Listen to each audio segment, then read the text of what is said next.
História da Bela e a Fera. A Bela ela morava só com o pai, acredito que a mãe tinha morrido, né? O pai dela era um sonhador, né? Vivia envolvido com invenções, com coisas. Eles moravam em uma vila e nessa vila tinha um apaixonado por ela, que era o Gastão. O Gastão era o homem musculoso, bem afeiçoado, né? Aquela belezura por fora, aquele terror por dentro. E a Bela não se importava muito com isso, com a aparência. Ela vivia no mundo dos livros, ela vivia no mundo dos sonhos. E ela é, queria, ela queria expandir o pensamento dela. Acreditava que ela poderia ir além desses sonhos e além de tudo aquilo que ela lia, né? O Gastão chegou até a falar um dia, não quero que ela leia, porque quando a pessoa lê, a pessoa pensa, né? E chegou a pedir ela em casamento, ela não aceitou, e aí ele ficou muito indignado. O Gastão é um narcisista nato, e os narcisistas, eles não aceitam recusa. Eles têm uma grande dificuldade com recusa, principalmente eles se acham, mas por trás desse se achar existe uma baixa autoestima. Aquilo ali é só uma casca, aquilo ali é só um escudo. E aí ela se tornou o alvo dele, né? Mas ele chegava a falar assim, como ela não quis uma pessoa como eu? Mesmo porque as mulheres da vila eram assim, caíam por ele, né? Morriam, choravam e se desesperavam por ele. Um belo dia o pai dela estava passeando lá na floresta e aí viu o castelo e aí quis conhecer esse castelo, entrou nesse castelo, o castelo era da fera. A fera ficava mais fera quando invadiam a privacidade dele e prendeu o pai da Bela. Aí a Bela soube, foi ao castelo buscar o pai e quando viu que o pai estava aprisionado pela fera, ela se ofereceu para ficar no lugar dele. E o pai não queria, não, você tem uma vida pela frente, eu vou ficar aqui, e a fera aceitou a troca. E assim, primeiro o pai ficava aprisionado, né, numa masmorra. Mas a Bela ele colocou num quarto belíssimo, assim, mesmo porque tinha os objetos do castelo eles falavam, porque na verdade aquilo era uma maldição. Foi uma bruxa que achava que ele era muito arrogante, que ele era muito egoísta, e aí, para que ele pensasse um pouco melhor sobre as aparências, uma feiticeira, na verdade, jogou essa maldição nele e que ele só faria daquele corpo de fera quando ele descobrisse o que era verdadeiramente amar. E aí os criados do castelo, todos viraram objeto, castiçal, xícara, né, as louças. E eles falavam, tinham vida, né? E aí eles falavam com a fera, né? Não, coloca ela no quarto, ela merece o melhor quarto do castelo e tal. E assim ele colocou, mas a Bela não gostava de qualquer jeito. E aí foi construindo assim a relação entre eles. Ele convidou ela para jantar, ela sempre bem resistente. E um dia ela tentou entrar na ala proibida do castelo. Novamente ele se transformou numa fera, assim, enraivecido, e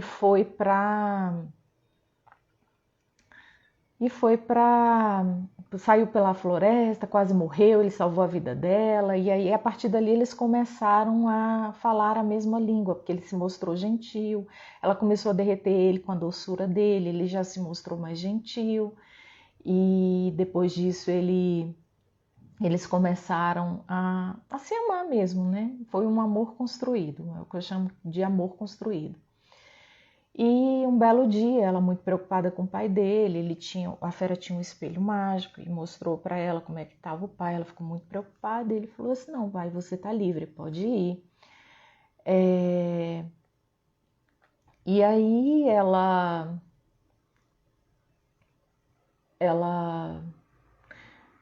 foi ver o pai E aí as pessoas da cidade estavam achando que o pai era louco, porque o pai disse que tinha uma fera que morava no castelo, e o pai já era visto como louco na vila, porque ele era muito sonhador, né? Viviam com suas invenções, inventando coisas, criando coisas.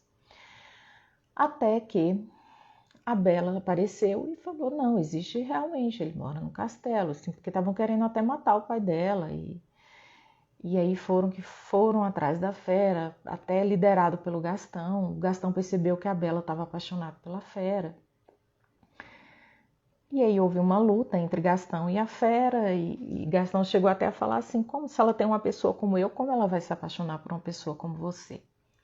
Já sabemos quem venceu a luta, a Bela ficou muito preocupada com a fera, no final deu um beijo nele, né, que ele tinha ficado ferido, e aí ele se transformou em príncipe e foram felizes para sempre. A primeira análise que eu trago para vocês é a questão do aparência. Né? Aparência não é nada. Aparência, infelizmente, a gente vive em um mundo em que as pessoas julgam pelas aparências. Não só a questão física, mas também a questão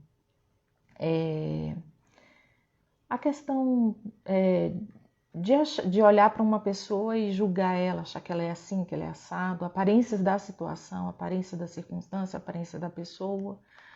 E Gastão, ele vem apresentar, porque essa história da Bela, ela lida com essa coisa da aparência, porque a fera era um monstro, né, feio e não dá para amar um monstro, assim, não dá para amar aquela feiura. E Gastão era o homem lindo, maravilhoso, de músculo e que não aceitava um não como recusa, um não como resposta. E aí ele não aceitava o não da Bela. E a gente já viu aqui uma história de narcisismo com a Branca de Neve, né? Espelho, espelho meu, existe alguém mais belo do que eu? Então aí a gente já lida com a inveja, né? Ela não aceitava que alguém fosse mais considerado mais belo do que ela, que era a madrasta da Branca de Neve. E aqui apresentamos o Gastão, que vem nessa posição de narcisista. E a fera era um monstro solitário que vivia no castelo, que ninguém queria lidar com ele, que ninguém queria ver, olhar para ele, conviver com ele.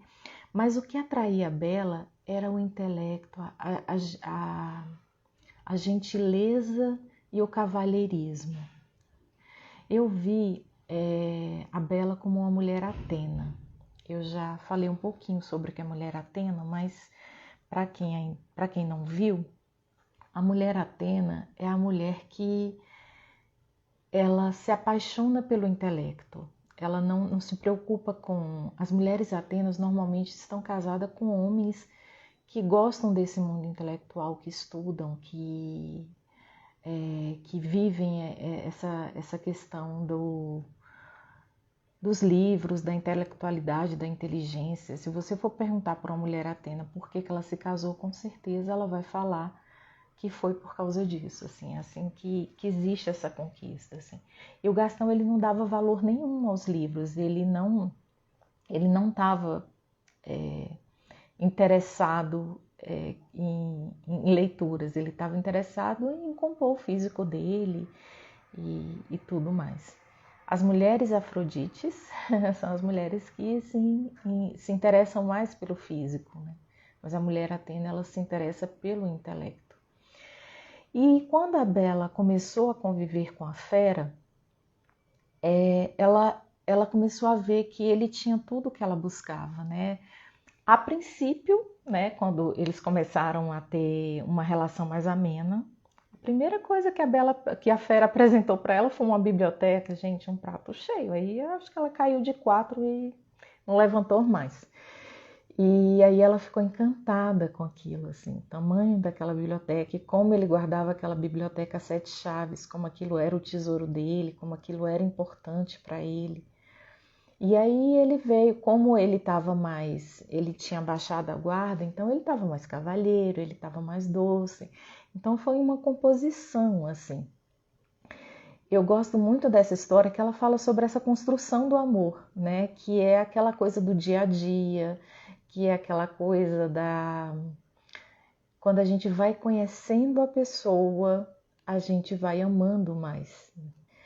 Tem uma analogia que eu vi uma vez sobre os indianos, que os brasileiros, eles casam com a água fervendo e a água vai esfriando, né? Os brasileiros, eles casam apaixonados. E aí, com o tempo, parece que as coisas vão se desgastando. Na China não, na Índia, como os casamentos são arranjados, as pessoas não se conhecem e elas vão se conhecendo aos poucos, né? No dia a dia, com a convivência.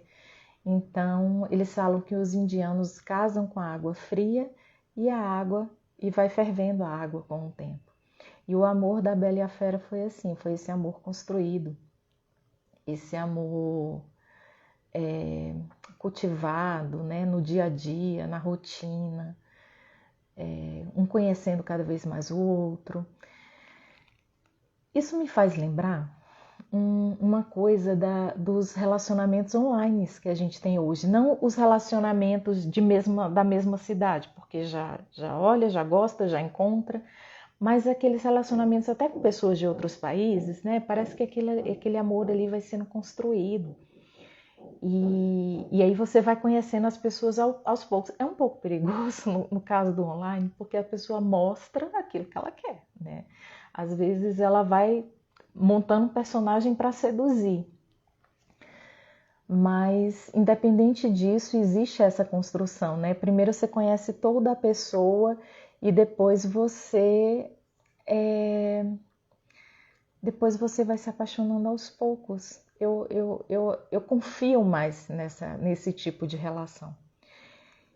E na adolescência isso não existe, né? Aquela coisa de você olhar e se apaixonar e esse é o homem da minha vida. Então a gente não sabe nem pelas lentes da paixão, né? Com quem que a gente está casando realmente, porque até às vezes nem é nem culpa do outro, às vezes é uma idealização mesmo nossa.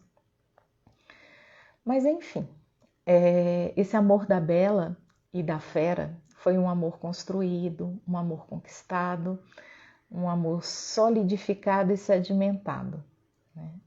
Não foi amor à primeira vista, assim, não foi essa questão eu chamo de paixão à primeira vista. Amor é uma coisa mais consistente, né? Que só o tempo pode trazer. Eu acho que só o tempo pode trazer pra gente. Gastão não queria que a Bela lesse e ele fala, os livros vão ensinar ela a pensar. Isso me lembra muitos governos ditadores, né? Hitler queimava os livros. Na ditadura do Brasil também a cultura era o primeiro corte que eles fazem, né? E na ditadura do mundo, eu acho, não sei. Mas então a gente leva para a relação essa coisa ditador, né? Eu não quero que a pessoa pense, porque se ela fosse pensar de verdade, ele seria a primeira coisa que ela ia descartar, né? Porque ele era vazio, ele era fútil, ele era uma beleza que não importava, né? Não é aquela beleza real, consistente, interna. Era uma beleza, apenas uma casca. Então ele não queria que a Bela lesse, então jamais a Bela iria se apaixonar pelo Gastão, jamais a Bela iria se interessar pelo Gastão. E aqui também temos a história dos amiguinhos, né? Porque a Bela chegou no castelo sozinha e os amigos dela eram as xícaras, as louças, o castiçal, que eram os criados que a feiticeira tinha transformado nisso. E aí lembra da Cinderela os bichinhos que ajudavam ela, né? Então essa é a simbologia dos nossos amigos, das pessoas que nos ajudam, nos fazem bem, que estão por trás nos bastidores, fazendo com que nossa vida funcione, com que a gente leve adiante a vida mesmo, o nosso cotidiano, o nosso dia a dia. E assim como Ariel, a Bela era curiosa. E aí ela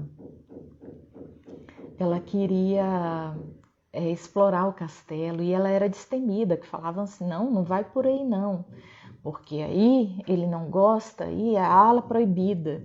E aí é que ela queria ir mesmo. E Ariel tinha isso, né, de sair explorando o mundo dos humanos. Quando os navios afundavam, ela ia lá saber, fazia coleção com coisas do mundo dos humanos.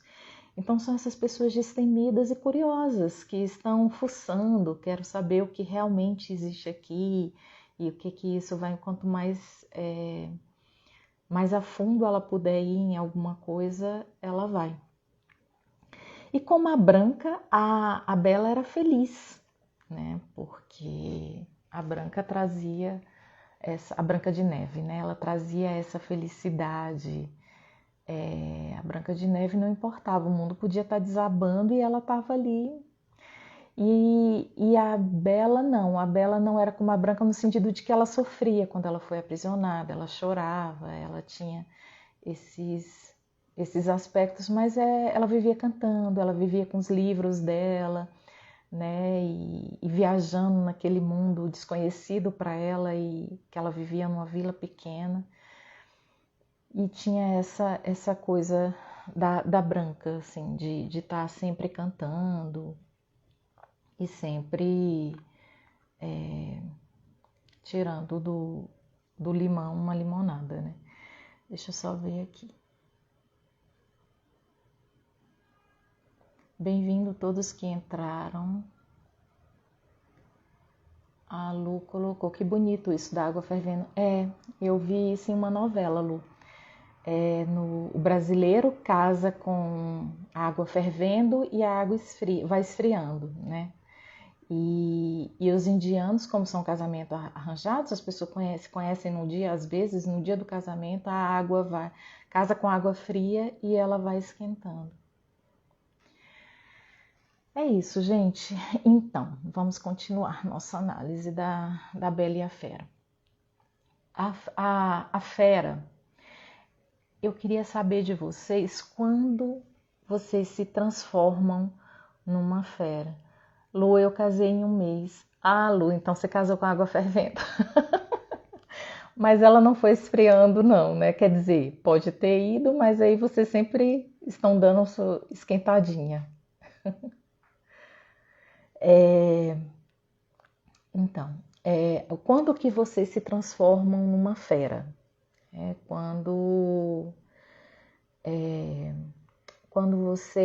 é que desperta essa fúria em vocês, né? Eu, por exemplo, eu sou um pouco como a fera. Quando mexem nas minhas coisas, quando invadem minha privacidade, quando vão a fundo nessas coisas, eu sim, sou como a fera. Eu fico muito irritada. Então, uma questão da autoanálise, da autopercepção, vocês começaram a perceber como é que isso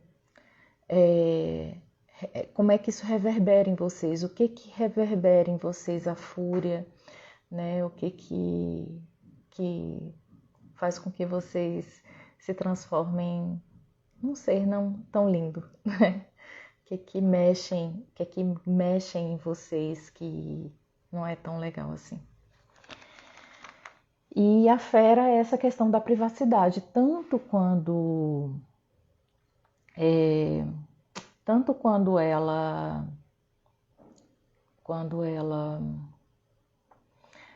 entrou na ala proibida, quando o pai entrou no castelo. Então foi uma coisa que a fera se sentiu invadido, assim, né? Ele se sentiu devastado, assim. Ele não gostava que as pessoas entrassem na região deles, assim, na ala proibida, na parte que eles não queriam mostrar, na parte que ele, talvez até nas vulnerabilidades dele, né? E aí é isso. Tem uma outra coisa que eu achei muito legal, quando a fera, ele começou a amar Bela, né? Quando eles já tinham a questão do amor construído, ele ele libertou ela. Isso é tão lindo, né? Aquela coisa de que amo demais a liberdade, por isso deixo livre todas as coisas que amo. Ele libertou ela. E era uma liberdade que é a liberdade do verdadeiro amor. O Gastão queria aprisioná-la, não queria que ela lesse, porque se ela lesse, ela ia expandir o mundo dela e podia ser que ela não quisesse mais ele. Podia ser que ela começasse a questionar ele, que ela conhecesse outros mundos e o dele já não era mais tão importante assim. E a fera, ele não teve esse medo, assim. É a questão a sua felicidade é a minha felicidade. Então, se para você é importante ver seu pai, isso se torna importante para mim também. Então, o amor ele não aprisiona, o amor ele liberta. O amor vivifica, o amor quer ver o outro feliz, não é esse aprisionamento. Esse aprisionamento é o aprisionamento da bruxa, da Rapunzel. A bruxa amava a Rapunzel, mas a bruxa queria a Rapunzel só para ela. E ela tinha muito medo que a Rapunzel fosse, né, saísse da torre, conhecesse outros mundos e nunca mais ia querer vê-la. Esse é o amor que aprisiona, é o amor abusivo, é o amor não saudável, né? Ou não é verdadeiramente um amor, né? Porque o amor verdadeiro, ele liberta. E foi isso que a fera fez com Bela, né? Vai ver seu pai, volta para casa. E com essa liberdade, a Bela voltou para ele. A Bela quis casar com ele. Né? Talvez se ele tivesse aprisionado ela quisesse realmente fugir, não quisesse voltar, não quisesse estar com ele. Então, a essência do amor está nessa liberdade. Eu costumo falar uma coisa que os recém-casados eles ficam meio indignados comigo. Mas é uma coisa que eu acredito desde sempre, assim, eu acho que desde que eu era adolescente, não sei. Mas tem uma coisa que eu falo assim, a essência do casamento, da relação, é assim, o meu mundo, o seu mundo e o nosso. Para que exista esse nosso para sempre, não sei, é necessário que a gente tenha um mundo à parte daquela pessoa, que eu tenha meus amigos diferentes dos seus, que ele tenha os amigos diferentes do dele e que nós tenhamos os amigos em comum, né? Esse meu mundo pode ser uma coisa que essa outra pessoa não se interessa ou não tem acesso, né? Pode ser uma profissão, pode ser alguma coisa, mas existe um momento em que eles se encontram, existe um momento que eles se juntam para assistir seus filmes, para sair com os amigos em comum.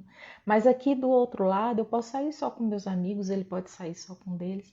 Uma vez eu falei isso para recém-casados, era mais de uma pessoa. E ela, não, comigo não tem esse negócio de ser o mundo, não. Eu falei, ai meu Deus, desculpa.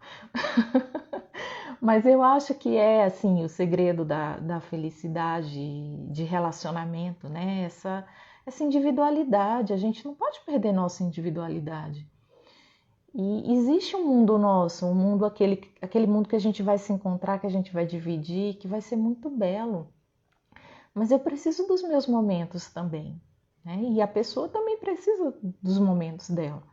Então eu acho que isso, para mim, é o segredo dessa felicidade, assim, que tem a ver com liberdade também, né? De eu ter a liberdade de viver um mundo a partir do seu. Isso não quer dizer que eu não vou te querer mais, mas quer dizer que eu preciso da minha individualidade. E a fera, ela teve confiança de deixar a Bela ir para o mundo dela. E ela voltou. Uma outra coisa que eu queria falar com vocês é que quando a Bela beija a fera, ele se transforma em príncipe, né? Eu preferi o Shrek. Eu vou comentar com vocês aqui uma coisa que aí sai da coisa batida, né? É a Fiona que se transforma num ogro, não é um Shrek que se transforma em um príncipe. Mas esse conto de fadas da Bela e a Fera é do século XVIII.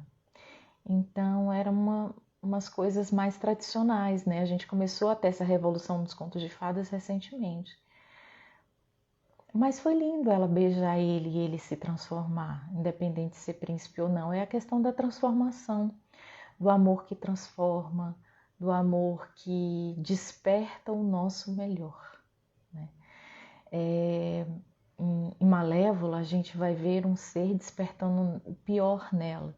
Aqui na Bela, a gente está vendo a transformação no caso de despertou o meu melhor. E nesse despertar do melhor, a Bela deixou, a fera deixou o amor transformar ele, né? Deixou o amor aflorar o que havia de mais belo dentro dele, né?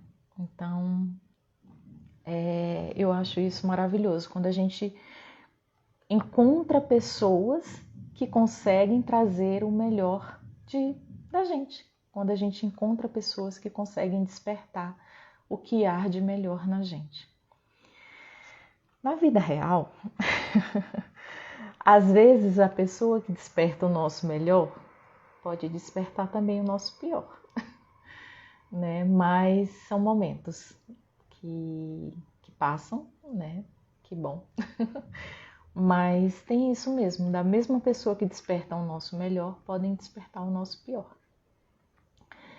Mas talvez sejam até momentos que a gente precisa passar para crescer, até para ressignificar aquela pessoa, para até questionar aquela pessoa estar na nossa vida ou não, e se a gente decidir que sim, ela está na nossa vida por um motivo nobre, então a relação aí ela já toma uma dimensão completamente diferente.